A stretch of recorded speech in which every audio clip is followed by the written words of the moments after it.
Hello everyone and welcome back. Today, I have the pleasure to feature my good friend and amazing narrator, Nightmarish Tales. You should definitely check his channel because he produces amazing horror content. To visit his channel, you can find the link in the description or wait for it at the end of this video. So for today, we prepared for you true horror stories from Snapchat. So grab your flashlight and follow us into the darkness. Number 1. For those of you who don't know what Snapchat is, I'll explain. Snapchat is an iPhone application that allows the downloader to take a picture or video and send it to their friends who have also downloaded the app. The kicker is, the app allows you to send a picture or video only for the time you choose. Once the viewer opens the photo or video and the allotted time runs out, it can never be opened again. It's quite genius actually, and most normal people use it for silly things like pictures of themselves making ugly faces, pictures of friends, etc. Some people even started to use this as a way to send their racy pictures without fear of them ending up all over the internet. I'm sure that the app was never created with the sinister intent that I have experienced. I downloaded the app to communicate with my friends, same as anyone else. Everything was fine for the first several weeks that I had it. One night, I was laying in bed browsing no sleep when a Snapchat popped up on my phone from my best friend. She lived about 1,200 miles from me due to me moving. I opened it expecting to get a giggle out of whatever she sent, but instead, all I got was confusion. It was just a picture of her sleeping. The thing was, it was taken from across the room. So it wasn't her holding her phone up and faking it. The time ran out and the picture force closed, leaving me lost in wonder. 10 minutes went by and it felt like 2 seconds, but another Snapchat notification pops up from her. I hesitantly opened it and it's the same picture, just about 4 steps closer. Now I'm a little weirded out. Another 10 minutes and another notification later, I'm getting a little scared. I opened it and it is again the same picture, just several steps closer. 3 pictures in total and I do not want to see a 4th. But 10 minutes and another notification later, I got a picture that changed my life. The 4th and final picture was a close-up on her neck. It was sliced clean through. Her pillow was soaked in blood. What I thought was just the color of the pillowcase was actually her blood. It makes me sick just thinking about it. I immediately called her house and woke up her parents. They went into her room and found nothing but their dead daughter, her head blowing in the wind coming from the open window. After an investigation, it was brought to my attention that the Snapchats were sent to every friend on her list, not just me. I started calling everyone and we all got the same pictures, including the 5th one. All that included was a picture with words written in permanent marker. I'm coming for all of you. I changed my number and got a new phone. We all did. It didn't help. One by one, he or she, no one knows, but either way, he came for us. My friends were dying and there was nothing anyone could do. There was no trace because the Snapchats were all sent from our phones. We tried deleting the app, but that didn't work because we would wake up and it would be downloaded again. There's no way out. I woke up this morning to my roommate knocking on my door, asking why she heard my window open in the middle of the night. Number 2. I used to use Snapchat a lot last year and the year before. This story takes place in summer on 2015, when I was 14 years old. I would Snapchat this one friend. We were both on our friends list. I'll call him Ben for this story. One night, I sent a really funny picture and he didn't respond back, which was odd because he will respond in like a minute. I text him another funny picture and still no response. I was texting with my other friend and then Ben's name came up. I got a read received and I said, "What's up?" He didn't answer, but he read it. I opened the read received and it was another person. I called to Ben's house and his dad picked up. I told him if I can talk to Ben. Ben came up and I told him, "Did you lose your phone?" He said, "Yeah." I told him that somebody else had your phone and he freaked out. When I was still calling Ben, another read received showed up. I looked at it, coming over with a creepy smile on his face. He said, "You're good looking." I went to bed to forget about it. I woke up and I felt that something woke me up. I heard a something and I stood up and rubbed my eyes. When I did that, I looked at my window and realized that it was open and the room was hot too, which was odd because I had the air conditioning on. At my window, I saw a person, half of his body showing. I screamed like a little girl and the person tried to get in, but my parents came into my room and saw the man.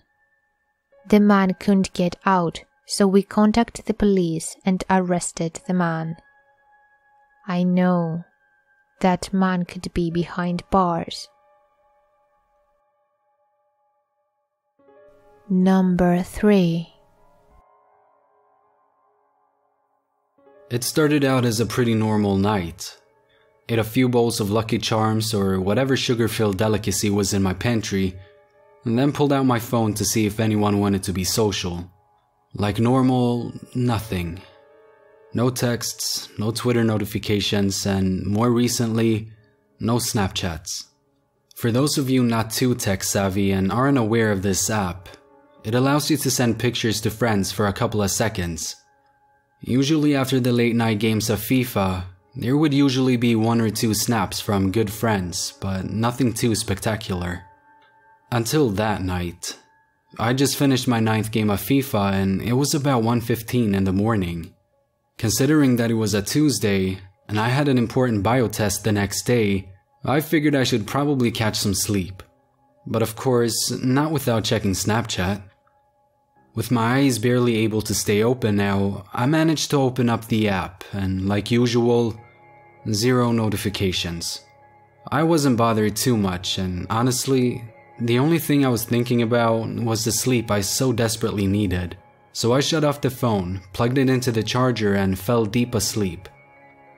The next morning was like any other.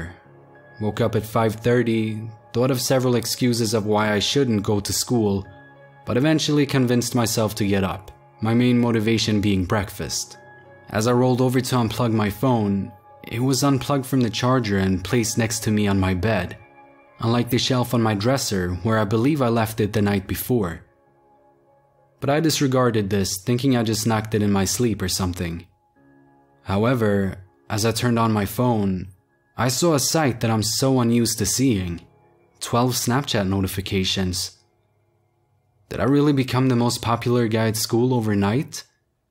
As I opened up my Snapchat to see who they were all from, the names varied from people I haven't seen since grade school to the cute brunette who lives a few doors down.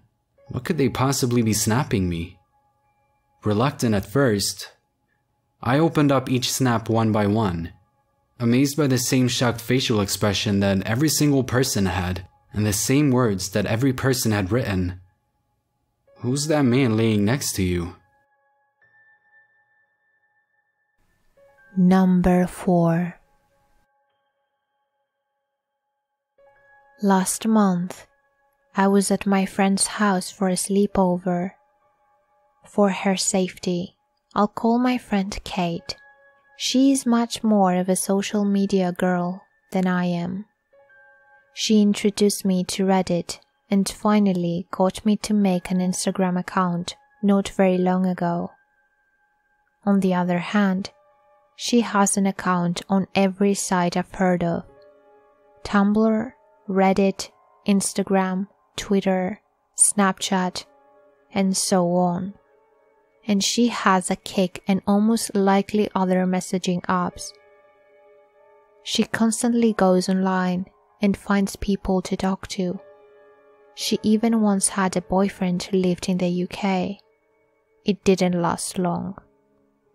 The night started okay. We were messing around with face masks and using each other's makeup, the usual for us.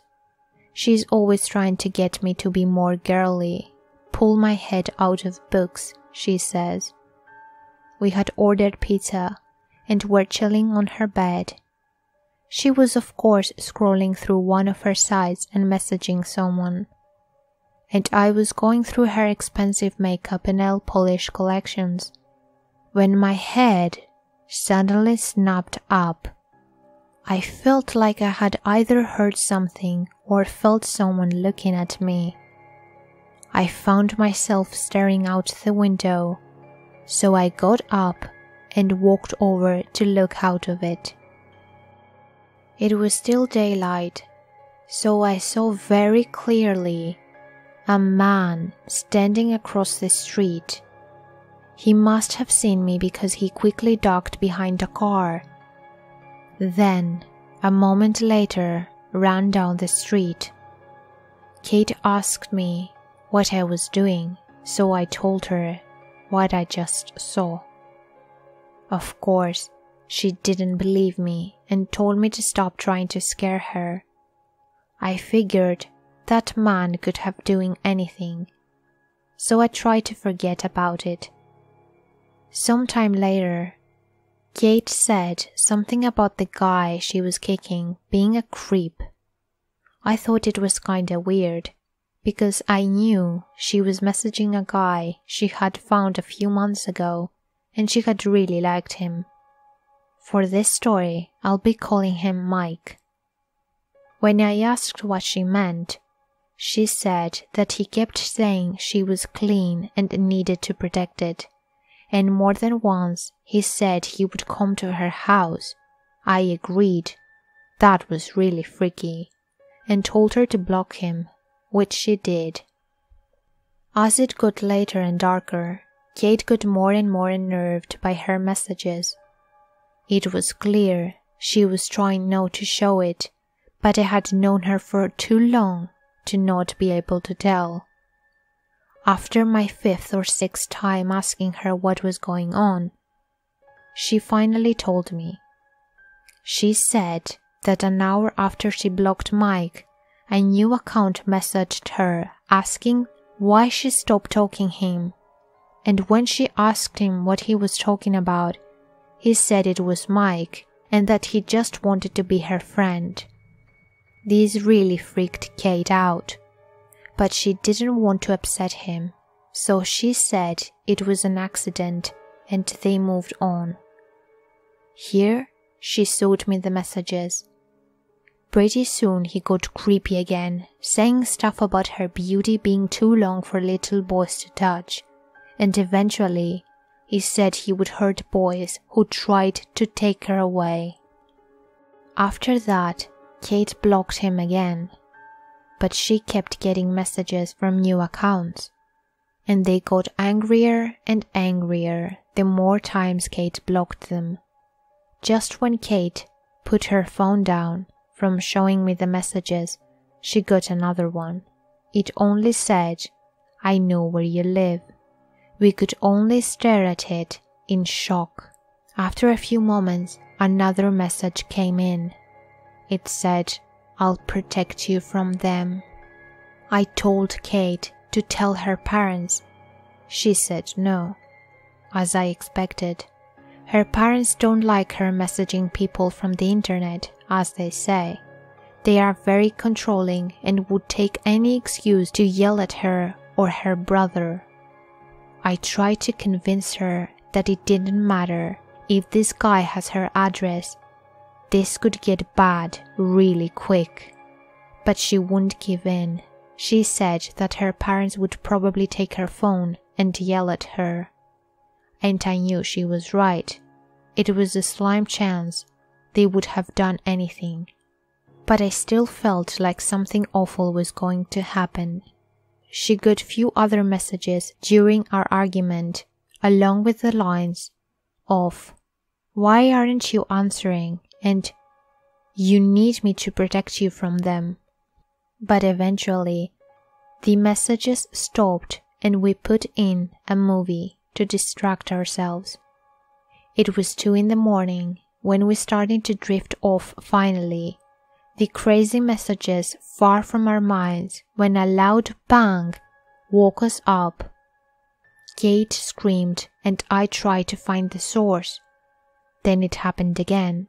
Someone was throwing rocks at Kate's window. Kate's parents, awoken by all the noise, were yelling down the hall. Kate went and told them someone was throwing rocks at her house. While I was alone in Kate's room, I went to her window and saw what I believed to be the same man as earlier in the day. The man took off running when I heard the front door open. Once everything quieted down and Kate's parents were back in their rooms, Kate and I went back upstairs. Kate picked up her phone from the bed and gasped and dropped it. She had new messages. "Let me in. Let me in, let me in, let me in, let me in." As we stared down at her phone, it went off again. A picture of her house. "Good night, Kate." We didn't get to sleep that night. Since that night, Kate has continuously felt like she has been watched and swears she thought someone is following her. I'm still urging her to tell her parents, but she still won't. I don't think she'll tell anyone unless something horrible happens.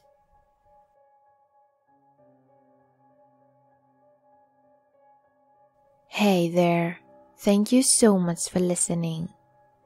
Don't forget to subscribe to Nightmarish Tales for another part of this video and many more. Take care, and I will see you all in my next video.